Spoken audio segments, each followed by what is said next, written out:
से फटी की फटी रह गई थी। मुझे अपने कानों पर यकीन ही नहीं हो रहा था। मैंने बेयकीनी से उसकी तरफ देखा तो मुझे ऐसा यकीन हुआ कि जैसे वह नकाब के अंदर मुस्कुरा रही हो। जब काफ़ी देर तक मैंने कुछ न बोला तो वह फिर से कहने लगी, मैंने कोई इतनी बड़ी बात तो नहीं कही है। मैं तुमसे काम करवाना चाहती हूँ और इसके बदले तुम्हें बड़ी रकम दे रही हूँ। मैंने हकलाते हुए पूछा, क्या आप मुझे वाकई हर महीने के 10,000 दिरहम अदा करेंगी क्या? वह औरत कहने लगी, हाँ, मुझे तुम्हारे जैसे ईमानदार शख्स की ज़रूरत थी और तुम्हें देखकर ही मुझे अंदाज़ा हो गया कि तुम बहुत ही मेहनती इंसान हो जो अपनी नौकरी करने के बावजूद पार्ट टाइम में सड़कों पर फूल बेचता है। तुम मेरे साथ चलो, तुम्हें रहने के लिए जगह भी दूंगी और तुम्हारे सारे मसले भी हल हो जाएंगे। बस मेरे साथ मेहनत और ईमानदारी से काम करना होगा।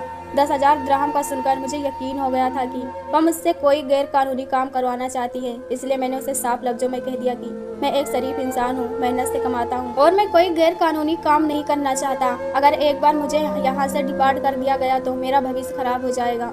मेरी बात सुनकर वह हंस पड़ी और कहने लगी कि मैं क्यों तुमसे कोई गैर कानूनी काम करवाऊंगी। मैं एक अरबी औरत हूँ और मैं यहाँ की शहरी हूँ, यहाँ के कानून से अच्छी तरह से वाकिफ हूँ। अगर कोई बात होगी तो तुमसे पहले मैं पकड़ी जाऊंगी, इसलिए बेफिक्र रहो। मैं तुमसे ऐसा कोई काम नहीं करवाऊंगी जो गैर कानूनी हो। उसकी बात सुनकर मुझे तसल्ली हुई और सोचा कि शायद कोई मेहनत कश काम हो, वरना 10,000 दिरहम तो कोई अच्छी कंपनी में नौकरी करने वालों को मिलते हैं। मुझ जैसे मजदूर को तो 1,000 दिरहम ही मिल जाए तो बहुत है। मुझे देखकर वो औरत कहने लगी कि तुमने सोचने में इतना वक्त लगा दिया तो काम कब करोगे? जब काम करना है तो सोचने की कोई जरूरत नहीं, बस वही करना है जो मैं कहूँगी और तुम्हें हर महीने 10,000 दिरहम मिल जाया करेंगे। अगर राजी हो तो मेरे गाड़ी में बैठ जाओ। मैं कुछ ही लम्हों में फैसला कर लिया और फिर अपने फूलों का थैला समेटा और फिर गाड़ी में बैठ गया। मेरा मानना था कि किस्मत बार बार दरवाजे पर दस्तक नहीं देती और इस वक्त जब खुशकिस्मती दरवाजे पर दस्तक दे चुकी है तो दरवाजा न खोलना सरासर बेवकूफ़ी थी। ना ही मैं मेहनत से जी चुराता था और ना ही काम चोर था। मुझे बहुत पैसों की ज़रूरत थी और 10,000 दिरहम में तो मेरे एक ही महीने के तमाम मसले हल हो जाने थे। एक बड़ी एयर कंडीशन गाड़ी में बैठकर सोच रहा था कि पता नहीं यह औरत मुझसे क्या काम करवाएगी जिसमें मुझे इतने सारे पैसे मिल रहे हैं। और फिर जब कुछ समझ ना आया तो मैं सोचने लगा कि जब इतने सारे पैसे मैं अपने घर भेजूंगा तो मेरे घर वालों की खुशी का कोई ठिकाना नहीं रहेगा, सब कुछ बदल जाएगा। लेकिन मुझे यह मालूम नहीं था कि बिल्कुल उससे मेरी पूरी दुनिया बदल जाएगी, क्योंकि जिस काम के लिए वह मुझे इतने पैसे दे रही थी, जब उसने मुझे वह काम बताया तो सुनकर मेरे रोंगटे खड़े हो गए। मैं उस औरत के साथ गाड़ी में बैठा खिड़की से झांक रहा था। यह आज से करीब 1 हफ्ता पहले की बात है जब मैंने उस औरत को पहली बार देखा था। मुझे आज भी वह दिन याद है। उस दिन गर्मी बहुत ज़्यादा थी और बिक्री बिल्कुल ना के बराबर थी। दुबई की गर्मी तो वैसे भी सारे रिकॉर्ड तोड़ देती है। मैं पार्ट टाइम में सड़क किनारे फूल बेचा करता था ताकि लोग मुझसे फूल खरीदें। शुरू में मेरा काम बहुत अच्छा चला था, लेकिन जब से बड़े बड़े लोगों ने फूलों का काम फ्रेंडर्स के नाम से शुरू किया था तब से मेरा यह काम बिल्कुल खत्म हो गया था। मैं एक कंस्ट्रक्शन कंपनी में मजदूरी कर रहा था और उसी से जो कुछ पैसे मिलते थे मैं उसे घर भेज दिया करता था और वह पैसे घर भेजने के बाद मेरे पास अपने खर्चे के लिए कुछ भी नहीं बचता था। मैं अपनी किस्मत से मायूस हो चुका था। कभी कभी मेहनत भी हमारी तकदीर नहीं बदलती। फूलों के काम में कमाई बिल्कुल ना के बराबर थी और जिम्मेदारियां मुझे चैन का सांस नहीं लेने दे रही थी। कभी कभी सोचता था कि वापस मैं इंडिया लौट जाऊं, लेकिन वहाँ भी अब मेरे लिए कुछ नहीं रखा था, क्योंकि मेरी गैर मौजूदगी में मेरी बीबी अपने आशिक के साथ फरार हो गई थी और मेरी 3 साल की बेटी मेरी माँ के पास थी। मेरी बड़ी बहन का रिश्ता भी मेरी बीबी की हरकत की वजह से टूट गया था। वह जाकर लोगों को और अपने बहन की सामना करने की हिम्मत तो मुझ में नहीं थी। इसीलिए मैंने सोचा था कि यही मेहनत करके अपनी बेटी का भविष्य अच्छा बना दूंगा, क्योंकि जिसकी माँ ने ऐसा काम किया हो उसे दुनिया वाले अच्छी नज़र से नहीं देखते। आज मेरी कंपनी में छुट्टी थी, इसलिए आज सुबह से ही मैं फूल लेकर इधर उधर यहाँ वहाँ घूम रहा था। और फिर शाम के वक्त एक नकाबपोश औरत मेरे पास आई और वह मुस्कुराकर मुझसे फूल खरीद लिए। अचानक से मेरी इतनी बिक्री हो गई थी कि मेरे पास मौजूद फूलों में से आधे से ज़्यादा फूल बिक गए थे और मैं बहुत ज़्यादा खुश भी हो गया था। शायद उस औरत को किसी इवेंट के लिए बहुत सारे फूल चाहिए थे, तभी उसने ढेर सारे फूल लिए थे। मैं खुशी से उसे जाता हुआ देख रहा था, लेकिन यह देखकर मेरी आंखें हैरत से खुली की खुली रह गई थी कि वह तो एक काली रंग की गाड़ी में बैठ गई थी जिसका दरवाजा एक मामूली ड्राइवर ने खोला था। इतनी अमीर औरत को मुझ जैसे सड़क पर फूल बेचने वाले से फूल लेने की क्या जरूरत पड़ गई थी? वह चाहती तो किसी बड़े दुकान से भी फूल खरीद सकती थी। जो भी हो, मैं बहुत खुश था क्योंकि मेरी आज की छुट्टी जाया नहीं गई थी। मैंने इतने सारे पैसे कमा लिए थे कि मेरे 10 दिन के खर्चे आसानी से निकल आए थे। लेकिन शायद मुझे खुशियाँ रास नहीं आई थी और जब मैं थका हारा अपने होटल पहुंचा था, जहां मैं एक ही कमरे में 20 लोग रहा करते थे, जिसमें से कुछ इंडियन और कुछ पाकिस्तानी वगैरह से थे, तभी मेरे साथ रहने वाले एक दोस्त ने बताया कि मेरे घर से फ़ोन आया था। दरअसल मेरा फ़ोन ख़राब हो गया था। मैंने घर वालों को उस लड़के का नंबर दे दिया था। हमेशा मैं ही इधर से घर वालों को फ़ोन लगाया करता था। आज घर से फ़ोन आने का सुनकर मैं हैरान हुआ और अपने दोस्त से पूछा कि सब खैरियत तो है, लेकिन उसने कोई जवाब देने के बजाय मेरे घर फ़ोन लगाकर मुझे पकड़ा दिया। दूसरी तरफ से मेरी माँ की रोती हुई आवाज़ सुनाई दी थी और मेरी जान निकल गई थी।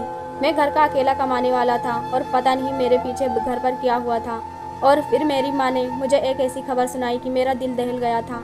मैं पहले से भी ज़्यादा परेशान था और माँ की बातों ने तो मेरी सांस ही रोक दी थी। मैंने अपनी माँ को झूठी तसल्ली दी थी, जबकि सच तो यह था कि मैं खुद भी इस खबर को सुनने के बाद टूट गया था। मैंने अम्मा से कहा था कि आप परेशान ना हो, मैं जल्द से जल्द कोई ना कोई बंदोबस्त कर लूँगा और फिर सब कुछ ठीक हो जाएगा। अम्मा से बात करके मैंने फ़ोन तो रख दिया, लेकिन अपने आंसुओं पर काबू न रख सका। कमरे में मौजूद सभी लोग, जिनसे अब तक मेरी अच्छी खासी जान पहचान हो गई थी, सब लोग मुझे तसल्ली देने लगे थे। मुझे जल्द से जल्द एक बड़ी रकम इंडिया भेजनी थी, लेकिन मुझे जैसे एक मजदूर आदमी को इतने ज़्यादा पैसे कहाँ मिलते हैं। मैंने सोचा था कि मैं अपने सेठ से बात करूंगा और फिर अपने फूलों के काम पर भी बहुत ज़्यादा मेहनत करूंगा। वह रात मैंने करवटें ले करके गुजारी थी। घर से 7 समंदर पार मैंने कैसे रातें गुजारी थी मैं ही जानता हूँ। सुबह होते ही मैं फौरन अपने सेठ के पास पहुँच गया और उन्हें सारी बात बताई, लेकिन मेरे सेठ को कोई मुझसे हमदर्दी ना हुई और वह कहने लगा कि यहाँ पर हर दूसरे दिन हर दूसरा मजदूर ऐसा ही करता है, जाओ जाकर अपना काम करो। सेठ के लहजे में ऐसी दरिंदगी थी कि मेरा दिल खून के आंसू रोने लगा था, जबकि मैंने उनसे झूठ नहीं कहा था और ना ही मैं उनसे भीख मांग रहा था। मुझे तो उधारी की ज़रूरत थी तो जो मैं थोड़ा थोड़ा करके उन्हें लौटा देता, लेकिन उनके अंदर शायद दिल ही नहीं था। नौकरी का टाइम पूरा करके मैं बाहर सड़क पर फूल बेचने के लिए निकल आया था। अभी मुझे थोड़ी ही देर गुजरे थे कि कोई नकाबपोश औरत फिर से मुझसे फूल लेने के लिए आ गई। उसने एक दफ़ा फिर से मेरे पास मौजूद सारे फूल खरीद लिए थे। मैं अपने इस बिक्री पर खुश भी था और साथ में हैरान भी था कि वह औरत इतनी ज़्यादा फूलों का क्या करेगी।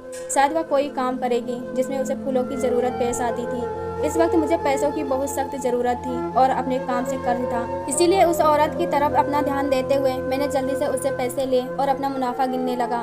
दूसरे दिन भी इस औरत ने मुझे अच्छा खासा पैसा दिया था। मेरे लिए तो वह औरत बहुत नेक औरत साबित हुई थी। दिन ऐसे ही गुजर रहे थे और हर गुजरते दिन के साथ वह औरत पाबंदी से मेरे पास आने लगी थी और मुझसे फूल लेकर मुझे ज़रूरत से ज़्यादा पैसे देकर मुस्कुराती हुई चली जाती थी। घर से भी बार बार फ़ोन आ रहे थे। कभी मेरी माँ कहती कि वापस आ जाओ, तो कभी कहती कि पैसे भिजवा दो। वह खुद भी बहुत परेशान थी और इसलिए वह समझ नहीं पा रही थी कि उसे क्या करना चाहिए। मैंने भी यही सोचा था कि अगर यहाँ रहकर मुझे ज़्यादा मुनाफा नहीं मिलेगा तो मैं वापस लौट जाऊंगा, लेकिन इस औरत की खरीदारी ने मेरे फैसले को बदल दिया था और मैंने एक ही हफ्ते में तकरीबन 50,000 मुनाफा कमाया था, जो मेरे नज़दीक एक बहुत बड़ी रकम थी। लेकिन हफ्ता पूरा होते ही उस औरत ने मेरे लिए ऐसी बात कह दी जो मुझे बिल्कुल गवारा न गुजरी। वह मुझे सिर्फ काम के लिए ही ऑफर नहीं कह रही थी, बल्कि जो तनख्वाह वह मुझे देने के लिए कह रही थी वह पूरे 10,000 दिरहम थे, जो इंडियन लाख रुपए के करीब बनते हैं। उसने मुझे सोचने के लिए इतना कम वक्त दिया था। मैंने झटपट फैसला किया और उसकी गाड़ी में बैठ गया। गाड़ी मंजिल की ओर जा रही थी और फिर जब गाड़ी रुकी तो हम एक आलीशान बिल्डिंग के अंदर मौजूद थे। ड्राइवर ने न सिर्फ उस औरत के लिए दरवाजा खोला था, बल्कि मेरे लिए भी दरवाजा खोला था, जैसे मैं कोई मालिक हूँ। वह औरत मेरा ऐसे हाथ पकड़कर अंदर ले गई जैसे मुझ पर कोई हक रखती हो। मैं उस आलीशान बंगले को देखकर हैरान रह गया था, लेकिन जब उस औरत ने अपने चेहरे से नकाब उतारा तो मैं पलक झपकना ही भूल गया था। वह इस कदर खूबसूरत और जवान थी कि मैं अपने होश खो बैठा था। मुझे इस तरह अकेला देखकर वह मुस्कुरा दी और कहने लगी कि आप मुझसे कहीं ज़्यादा खूबसूरत हैं, इसलिए आप मुझे देखने के बजाय आईने में खुद को देखें तो ज़्यादा खुशी होगी। उसकी बात पर मैं हैरान रह गया था। आज तक किसी ने मुझे यह नहीं कहा था कि मैं बहुत खूबसूरत हूँ, लेकिन उस औरत ने दिल से मेरी तारीफ की थी। इससे पहले कि मैं कुछ कहता, वह एक नौकरानी को आवाज़ दी और कहने लगी कि साहब को कमरा दिखाओ, आज से यह हमारे साथ ही रहेंगे। मैंने उस औरत से घबराते हुए कहा कि पहले हमें हमारा काम तो बता दीजिए, आखिर मुझे करना क्या है। वो कहने लगी इतनी भी क्या जल्दी है, पहले तुम फ्रेश हो जाओ, आराम करो, बातें तो बाद में भी होती रहेंगी और अब तो तुम्हें जिंदगी भर मेरे साथ काम करना है। नौकरानी मुझे एक बड़े से खूबसूरत कमरे में ये कहकर छोड़ गई कि ये आज से आपका कमरा है, और हैरत से मैं उसे देखने लग गया। अब तक तो मैं 18 लोगों के साथ एक छोटे से कमरे में ज़िंदगी गुजारने पर मजबूर था, और अब अचानक ही मुझे इतना बड़ा और आलीशान कमरा मिल गया था। मैं अपनी किस्मत पर यकीन ही नहीं कर पा रहा था। ऐसा लग रहा था जैसे यह सब ख्वाब हो और आँख खुलेगी और यह सब खत्म हो जाएगा। मैं फ्रेश हो गया था और खाना भी खा लिया था, लेकिन मैडम ने मुझे कोई काम नहीं बताया था, बल्कि कहा कि 1-2 दिन और आराम करो, मैं तुम्हारे लिए कपड़े तैयार करवाती हूँ, तुम खुद पर ध्यान दो और जब तुम काम करने के काबिल हो जाओ तो हम काम शुरू करेंगे। और फिर एक दिन बाद हमारे कमरे में ब्रांडेड कपड़ों की लाइन लग गई थी। मैडम ने जूतों से लेकर घड़ी तक सब कुछ हमारे लिए मंगवा लिया था। और कहा था कि मैं यह सब देखकर खुद को काम के लिए अच्छी तरह से तैयार कर लूँ। यह सब देखकर मैं सोच रहा था कि क्या मुझे किसी फिल्म में कोई काम करना है। जब मैंने इतने महंगे और ब्रांडेड कपड़े पहन लिए, साथ में जूता और घड़ी भी पहने, बेहतरीन परफ्यूम स्प्रे किया और जब खुद को आईने में देखा तो वाकई में हैरान रह गया था। बिल्कुल सर से पांव तक बदल गया था। पैसा इंसान को बहुत खूबसूरत बना देता है और इस बात का मुझे आज एहसास हुआ था। तैयार होकर मैडम के सामने पहुंचा तो उनके चेहरे पर एक अजीब सी मुस्कान आ गई। वो सर से पांव तक मुझे चीरती नजरों से देख रही थी और मैं भी उन्हें देख रहा था, क्योंकि वह भी बहुत ज्यादा तैयार होकर खड़ी थी, जैसे किसी शादी में जा रही हो। उन्होंने हमेशा की तरह अपने सर पर नकाब लगाया और कहने लगी, चलो तुम्हें मेरे साथ दावत में चलना है। दावत को सुनकर मैं हैरान रह गया था। मैं तो अपना काम पूछने आया था और मैडम मुझे दावत में ले जा रही थी। क्या दावत पर मुझे कोई काम करना था? मुझे कुछ समझ में नहीं आ रहा था, लेकिन मैडम से बार बार पूछकर मैं शर्मिंदा नहीं होना चाह रहा था, क्योंकि वह हर बार यही कहती कि इतनी भी क्या जल्दी है। मैडम मुझे लेकर एक बड़े हॉल में पहुंच गई, जहां पहले से ही बहुत औरतें मौजूद थी, जहां दावत जोर जोर से चालू थी। मैडम के वहां पहुंचते ही एक जोर का हंगामा हो गया और औरत मैडम से बारी बारी से मिलने लगी। मैं मैडम के पीछे पीछे चल रहा था और मैडम मुझे इस पेज पर ले गई और वहां खड़ा कर दिया और खुद भी मेरे साथ खड़ी हो गई। जितनी भी औरतें वहां मौजूद थी वह भी खड़ी थी। मैडम शायद बहुत बड़ी शख्सियत थी और हर कोई उन्हीं का जिक्र कर रहा था। कुछ औरतें भारी बारी से स्टेज पर आई और मैडम से साथ में कोई बात नहीं की और चुपचाप नीचे उतर जाती। वहाँ क्या हो रहा था मुझे कुछ खबर नहीं थी, बस मैं खामोशी से खड़ा वहाँ का हिस्सा बना हुआ था। मेरा दिल और दिमाग इस वक्त इंडिया में अटका हुआ था, क्योंकि यहाँ आने से पहले मुझे अम्मा का फोन आया था और उन्होंने पैसों का तकाजा किया था। वहाँ हालात बिगड़ते जा रहे थे और अम्मा को शदीद पैसों की जरूरत थी। तकरीबन 4 घंटे वहाँ रहने के बाद मैंने सिवाय खड़े रहने के कुछ नहीं किया था और मैडम के साथ ही वापस बंगले पर लौट आया था। वापसी पर मैंने मैडम से कहा कि मुझे मेरा काम तो बता दीजिए। मैडम ने कहा कि फिलहाल तुम्हारा काम है, मैं हर रोज किसी न किसी दावत में जाती हूँ, तुम्हें मेरे पीछे पीछे चलना है और कुछ नहीं। जब महीना पूरा हो जाएगा तो आखिर में मैं तुमसे एक काम लूंगी और इसके बाद तुम्हारी तनख्वाह दे दूंगी। हर महीना तुम्हें ऐसा ही करना है। सारा दिन तुम्हें मेरे साथ दावत में शरीक होना है और तुम्हारे चेहरे पर एक खुशी दिखनी चाहिए, ताकि पूरी दुनिया को लगेगी तुम मेरे लिए खुशी खुशी और ईमानदारी से काम करते हो। अपने काम को सुनकर मैं दंग रह गया था। सिर्फ दावत में जाना और लोगों से मुस्कुराकर बात करना, इसके लिए मुझे ढेर सारे पैसे मिल रहे थे, जो एक बहुत बड़ी रकम थी। और इस काम में तो कोई ऐसी खास मेहनत भी नहीं थी। शायद मेरी किस्मत का दरवाजा खुल गया था, या फिर मैडम ने मुझ पर मेहरबानी कर दी थी, या मेरी माँ की दुआओं का नतीजा था। एक महीना पर लगाकर उड़ गया था। मैं रोजाना तैयार होता, महंगे महंगे कपड़े पहनता और महंगा परफ्यूम इस्तेमाल करता और मैडम के साथ बड़ी बड़ी गाड़ियों में घूमता। मैं ऐसो आराम की जिंदगी गुजार रहा था जिसकी मैंने कभी तसव्वुर भी नहीं किया था। और सबसे बड़ी बात यह थी कि एक ऐसे आराम की जिंदगी गुजारने के लिए मुझे 10,000 दिरहम मिल रहे थे। मैं हर दावत में मैडम के पीछे पीछे चलता रहता। औरतें मुझे भी मुस्कुरा कर देखा करती और आपस में आहिस्ता आहिस्ता मेरी बातें करती, जैसे मेरा जिक्र कर रही हो। लेकिन फिर मैं सोचता कि शायद यह मेरी गलती है, भला वह सब मेरे बारे में क्यों बातें करेंगे। वह सब तो अमीर और अरबी औरतें थी। लेकिन जब महीने का आखिरी दिन आया तो हर बात पूरी तरह से खुल गई और इस दावत मतलब और मेरे तैयार होने का मतलब मुझे अच्छी तरह से पता चल गया। महीना पूरा होने पर मैडम ने मुझे बताया कि आज तुम्हें इस महीने का आखिरी काम करना है, इसके बाद तुम्हें तनख्वाह मिल जाएगी। यह सुनकर मैं बहुत खुश हो गया, क्योंकि मैंने अपनी अम्मा से पैसा भेजने का वादा कर लिया था। और फिर मैडम ने जब मुझे वह काम बताया जो इस महीने का आखिरी काम था, तो मेरे पैरों तले से जमीन निकल गई, क्योंकि मैं सोच भी नहीं सकता था कि मैडम मुझे यहाँ इस मकसद के लिए लाई है। मैडम की बात सुनकर मैंने उन्हें मना कर दिया कि मैं हरगिज ये काम नहीं कर सकता। मेरी बात सुनकर मैडम कहने लगी, सोच लो तुम्हें घर पैसे भी भेजने हैं और तुम्हारी बेटी की तबीयत भी खराब है। आखिर कब तक तुम उस कंस्ट्रक्शन की कंपनी में काम करते रहोगे और फूल बेचकर अपना गुजारा करते रहोगे? क्या तुम अपनी फूल जैसी बेटी को नई जिंदगी नहीं देना चाहते? मैडम की बात सुनकर मेरे मुंह पर ताला लग गया था। मेरी माँ ने फौरन फोन करके मुझे बताया था कि मेरी बेटी को कैंसर है और उसकी इलाज के लिए मुझे लाखों रुपए की जरूरत है। मैं दिन रात इसीलिए मेहनत कर रहा था और मैंने इसलिए इस ऑफर को कबूल किया था।